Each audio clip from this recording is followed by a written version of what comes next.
In today's episode, we're going to talk about how laziness can be a positive and how to make the most out of limited time. Now, before we hop into things, do me a favor, follow me out there on social media at Akil Stokes RTM, Instagram, Twitter, Facebook, TikTok. I put out a lot of free information, both trading related and both just regular lifestyle related as well. But feel free to shoot me messages. Feel free to ask me questions. I do not bite. Just be aware of the scammers out there, a lot of fake Akil accounts. So if I ever reach out and ask you for money or you get a random message that says, "Hey, how are you doing?" It is not me. Please report and shoot me a screenshot. That way I can warn others as well. And the idea for today's podcast comes from social media, right?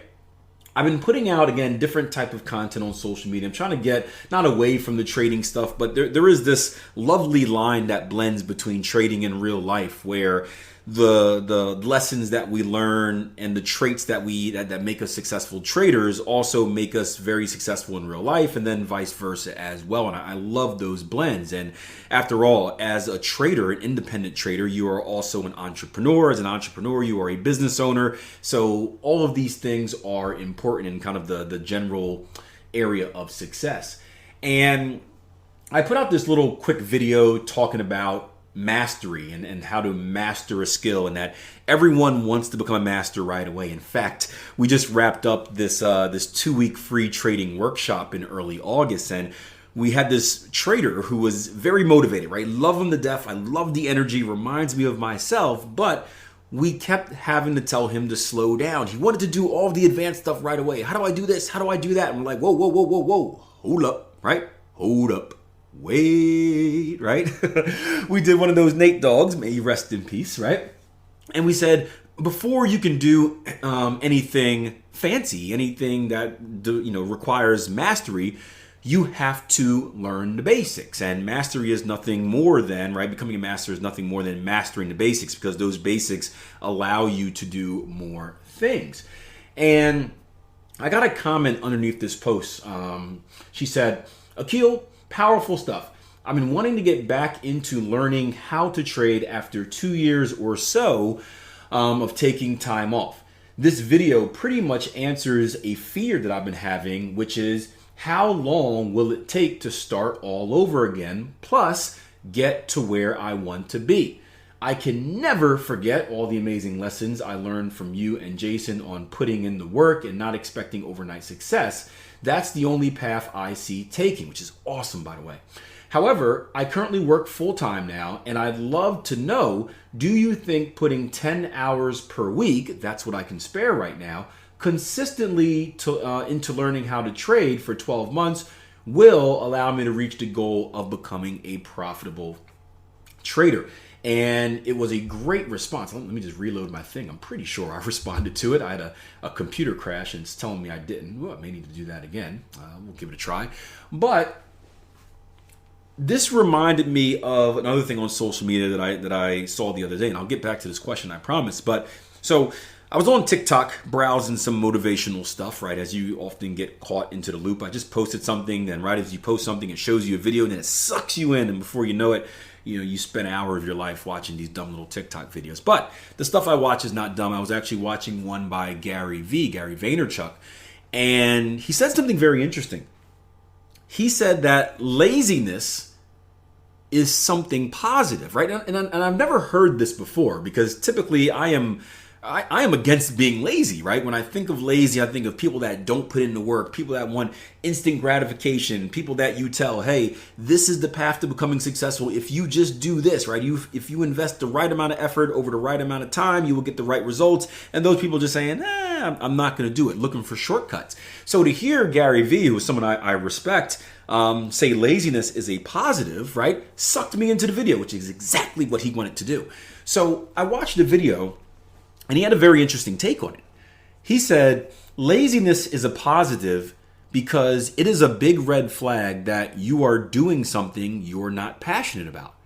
And that makes perfect sense, right? When you're lazy, when you don't put forth the effort into doing what needs to be done in order to be successful, the question is, how much do you want to be successful? Right? I coach track and field, so I see this firsthand every day, right? We tell them exactly what it takes to be good. And you often see two different type of athletes, right? You see the athletes that go in the weight room and they work hard and they push themselves to the limit because, they don't like doing this stuff, right? Lifting and training isn't fun. It hurts and you get tired and whatnot, but they know that this is what needs to be done in order to be successful, and they're very passionate about being successful. And then you see the people that just do kind of just enough, right? I guess there's the group of people that don't do anything. We don't really get much of those. We have a pretty high performing program. But they're the people that just do just enough, where they come in, they go through the motions, but they don't really push themselves, and they ultimately never get the results that they want. And one of the big speeches that we give in the beginning of the year is we lay out on the table. This is, we have a good program, right? We won a championship this year. We want to win many more. This is what is required if you want to be great. And it's okay if you don't want to be great, but if that's the case, this is not the place for you. You probably don't want to invest this time in doing all this hard stuff if you're not really going to do it. And think about things like your job, right? How many of you guys go to your job and you're like, I got to do another report, or I got to make another delivery. I don't really feel like doing it. I don't want to wake up early. Like, that it can be looked at as laziness, like, oh, you don't want to wake up early to go to your job, right? But it's really because you're not passionate about that job. You don't love that job. It's something that you're not inspired and motivated to do, which in the greater sense of things should be a big red flag that you need to look to take a different direction in your life. It doesn't mean right away. I'm not saying quit your job and just go out there and explore the world, but you need to start thinking about, what do I really want to do? What is going to make me happy? And how can I plan out a path over a long period of time to achieve that? I joke with traders all the time, and people get mad with me on Twitter because, I wake up Monday morning excited, right? I can't trade over the weekend, aside from Sundays, which I don't really touch the markets, right? I can't trade over the weekend. There's no real new analysis to do over the weekend because the markets are still, it is the best time to do analysis, by the way, because the markets are still, but you can't actively trade. And I love trading. I love analyzing the markets. So Mondays are my favorite day of the week because it's like, man, I've been waiting 2 days. I've been cut off from the markets. I get to get in and do some analysis. And, I'm the only one excited amongst my friends. I wake up, my wife's making fun of me. She's like, Monday, here we go again. And I'm like, yeah, babe, Monday, markets are open. London sessions, already going through it. And you can just tell I am passionate. I love what I do. And that's one of the reasons why I'm not lazy. I'm not lazy in my analysis. I'm not lazy in my trade execution because I actually love it. So whatever you want to achieve in life, right, you should have that passion to do it, right? I always say you should want to do what you're doing even if you weren't getting paid. Now, it's always better to get paid for what you're doing, right? That's the difference between a job and a hobby, right? You want to get paid for it, right? But you should want to do it no matter what, even if you're not getting paid. Because if you're that motivated about doing it, you're not going to be lazy. You're not going to take shortcuts. You're going to be very passionate about whatever it is that you're doing. And that passion is going to motivate you to take the necessary steps to achieve that bigger goal. Now, let's circle back to the original question about the 10 hours a day, because 10 hours a week, 10 hours a day is, plenty of time. 10 hours a week, because this is interesting with the 10 hours a week.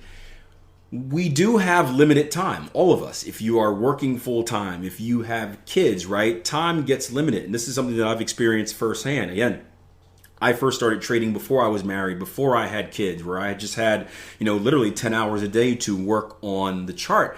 And I was pretty efficient. And then as you get older and your situation changes, you get married, you have kids, you have different responsibilities, you start a business, and now you got to do all the things that you guys don't see on the business side of things, right? Those 10 hours a day really get sucked into, I would say, honestly, like time for me is about, on an average day, probably about 3 or 4 hours, right? And the question is, well, how can I achieve the same thing that I did in those 10 hours in 3 and 4 hours? It seems impossible. But the answer is this. Generally, we are wasting most of our time, right? A lot of us work, and even think about your normal job, right? You work a 9 to 5, right? It's 8 hours a day. How many, take an hour out for a break, an hour out for lunch, so 6 hours a day of actual work. How many hours are you actually working? This is a fun exercise. Like if you have a pad and pen near you, actually, write it down.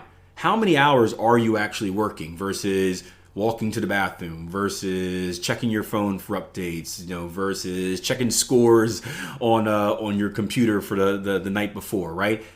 I guarantee you're probably only actually working about half of those hours. And this is kind of the whole thing behind the 4-hour work week as well, or the 4-day work week, which I think is a brilliant idea. Who knows if it will? I know they're experimenting with it in the UK. They did it in Japan already.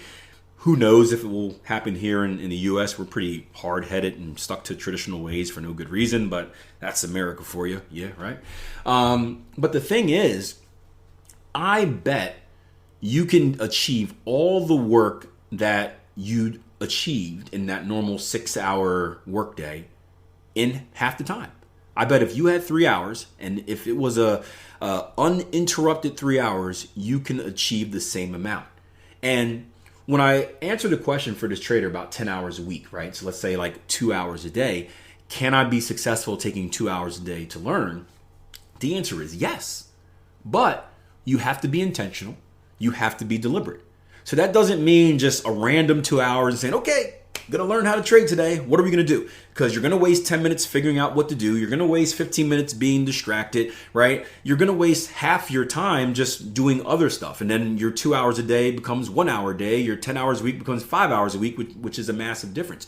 So you have to be intentional. And what I told the trader before I guess the comment got deleted is that what you need to do is you need to deliberately and intentionally plan those 10 hours prior to the week. So let's say your thing starts on Monday, right? Spend your Sunday mapping out how many hours you're going to do each day. I'm going to do 2 hours on Monday. I'm going to do 1 hour on Tuesday. I'm going to do 3 hours on Wednesday, whatever it may be. And then map out exactly what you're going to do. I'm going to spend 1 hour watching training. I'm going to spend another hour practically applying it, so practicing it on the chart. Or I'm going to spend a half an hour here listening to a podcast. I'm going to spend 2 hours here doing strategy development, right? Whatever it may be.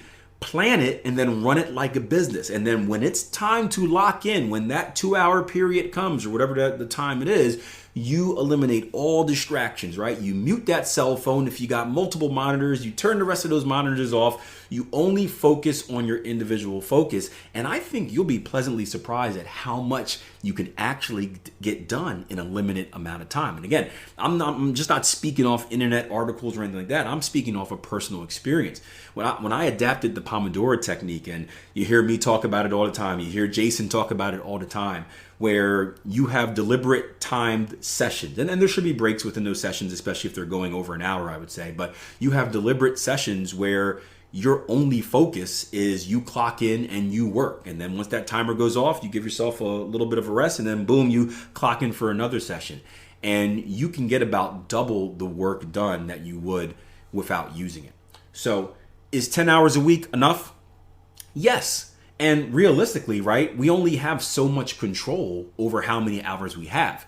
So we can't complain, right? Everyone has 24 hours a day, and then depending on what your personal things are, job, kids, work, whatever, you may have limited hours. There's, in most cases, aside from like waking up an hour early or going to sleep an hour later, or like eliminating, leisure activities like the Xbox guy, for you guys that are familiar with that story, there's only so many hours we can potentially have, right? We are limited by some outside factors, the things that we have to do and those priorities. But what we have the most control over is how we spend that time and how efficient you're going to be spending that time.